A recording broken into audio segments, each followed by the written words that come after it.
भगवान राम के भाई लक्ष्मण के बारे में तो हिंदू धर्म का हर व्यक्ति जानता है। लक्ष्मण को आज भी भाई के प्रति निस्वार्थ प्रेम और त्याग के लिए जाना जाता है। लक्ष्मण ने जीवन भर श्री राम की सेवा की, ये बात तो सभी जानते हैं। लेकिन लक्ष्मण की वजह से राम भगवान ने जल समाधि ली थी, ये सिर्फ गिने चुने लोग ही जानते हैं। चलिए आज हम आपको इस घटना का पूरा वृत्तांत सुनाते हैं। ये घटना उस समय की है जब श्री राम लंका पर विजय करके अयोध्या आते हैं और अयोध्या के राजा बन जाते हैं। एक दिन यम देवता कोई महत्वपूर्ण चर्चा करने के लिए श्री राम के पास आते हैं। चर्चा प्रारंभ करने से पूर्व वो भगवान राम से कहते हैं कि आप जो भी प्रतिज्ञा करते हो उसे पूर्ण करते हो। मैं भी आपसे एक वचन मांगता हूँ कि जब तक मेरे और आपके बीच वार्तालाप चले तो हमारे बीच कोई नहीं आएगा और जो आएगा उसको आपको मृत्युदंड देना पड़ेगा। भगवान राम यम को वचन दे देते हैं। राम लक्ष्मण को यह कहते हुए द्वारपाल नियुक्त कर देते हैं कि जब तक उनकी और यम की बात हो रही है वो किसी को भी अंदर न आने दे, अन्यथा उसे उन्हें मृत्युदंड देना पड़ेगा। लक्ष्मण अपने भाई की आज्ञा मानकर द्वारपाल बनकर खड़े हो जाते हैं। लक्ष्मण को द्वारपाल बने कुछ ही समय बीतता है। वहाँ पर ऋषि दुर्वासा का आगमन होता है।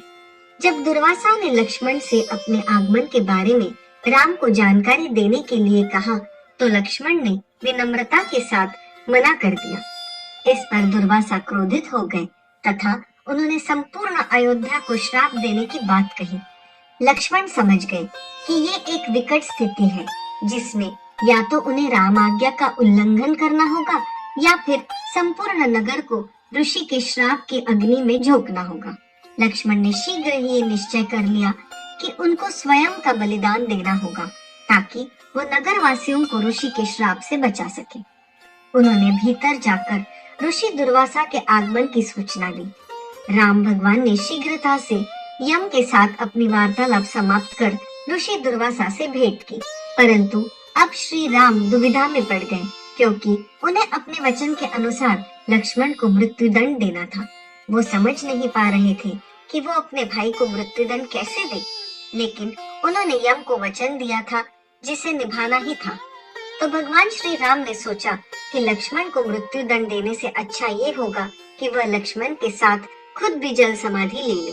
फिर भगवान राम ने अंततः सारी प्रजा के सामने लक्ष्मण के साथ जल समाधि लेने की घोषणा कर दी। फिर राम और लक्ष्मण सरयू नदी की तरफ निकल पड़े। उनके पीछे पीछे भरत, शत्रुघ्न, हनुमान, सुग्रीव और जामवंत समेत सारे नगरवासी भी विलाप करते हुए सरयू तट पर पहुंच गए। फिर देखते ही देखते भगवान राम और लक्ष्मण सरयू नदी में समा गए। कुछ ही देर बाद नदी के अंदर से भगवान राम अपने विष्णु रूप में और लक्ष्मण शेषनाग रूप में सबके सामने प्रकट हुए। उन्होंने अपने भक्तों समेत वहां मौजूद हर किसी को दर्शन दिया। इस तरह भगवान राम धरती पर अपने जीवन को पूरा कर स्वर्ग लौट गए।